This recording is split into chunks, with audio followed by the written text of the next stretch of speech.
What's up, everyone? Welcome back to another episode of Kevin Prolix TV. Boy, do I got one for you. Before we go on, make sure you like, comment, subscribe, and share. Hit the description box and hit me with a super chat. Right now, we're going through some fires over here where I am. But anyway, video's got to get done. Here we go. My 24-year-old girlfriend is a people pleaser and doesn't draw boundaries with men who flirt with her.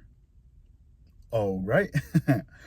I sat my girlfriend down for a conversation and noticed her behavior was that of a sassy teenager. For example, doing eye rolls and shrugging her shoulders to reflect that she doesn't care what's going on.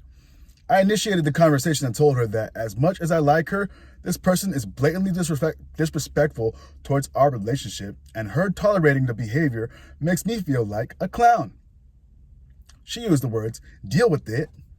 I stayed calm and told her that I won't be staying in this relationship and we're no longer a couple, and I wished her the best of luck with her future. After which, she showed me the chat of the guy and they were flirting again. Mind you, at this time, my now ex-girlfriend was also reciprocating in a highly sexual manner, which broke my heart. There were texts from her like, "Oh yeah, tell me about it," with the looking eyes. "What makes you think I'll go easy on you?" with the suggestive winky face. That was the breaking point.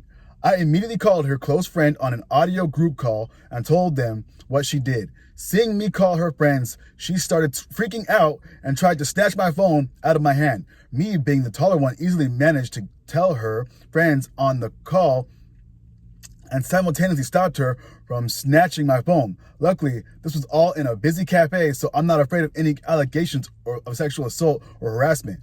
Anyways, her friends told me that she has also emotionally cheated on me with her exes before and also is currently simultaneously trying to get back with her ex, who has apparently blocked her.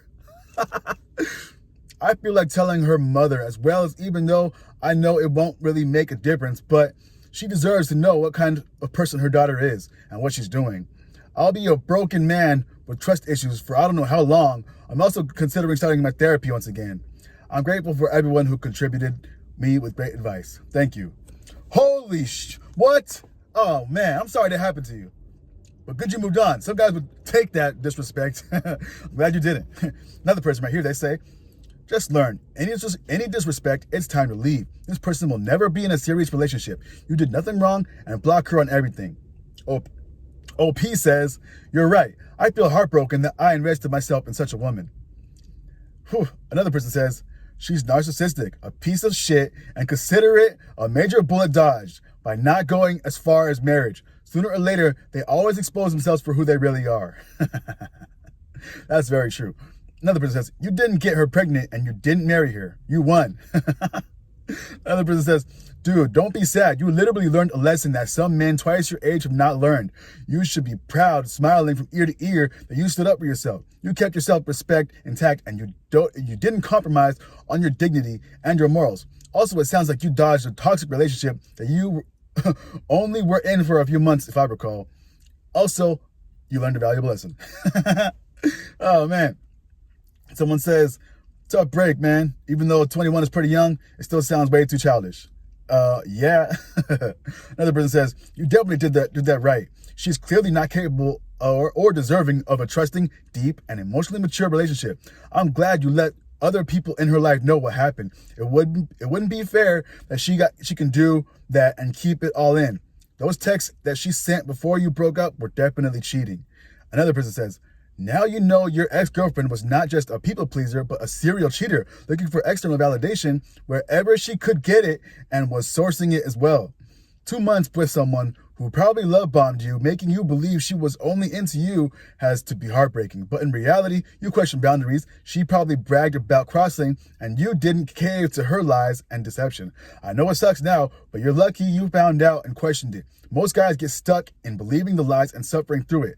You're young and have endless opportunities. Don't look back on this bad relationship as a life-scarring event, but as a life-learning experience you'll not fall for again. A true people pleaser has boundaries when in a committed relationship. Your ex was a selfish, only interested in her pleasure person, no one else. Obviously, once she had you in her trap, she stopped pleasing you." And boom, there you go. That reminds me of someone else I know, you know. They said, oh, I'm so in love with this guy. And then meanwhile, they're still texting their ex. And I'm just like, how much do you really like this guy? Anyway, I don't know why people do this. Call it madness, call it whatever these other people call it. But hey, it happens. Anyway, this has been another episode of Kevin Prolix TV. Make sure you like, comment, subscribe, and share. Hit the description box and hit me with a super chat. And I'll read your comments next time on air. Anyway, this has been Kevin Prolix TV. Peace.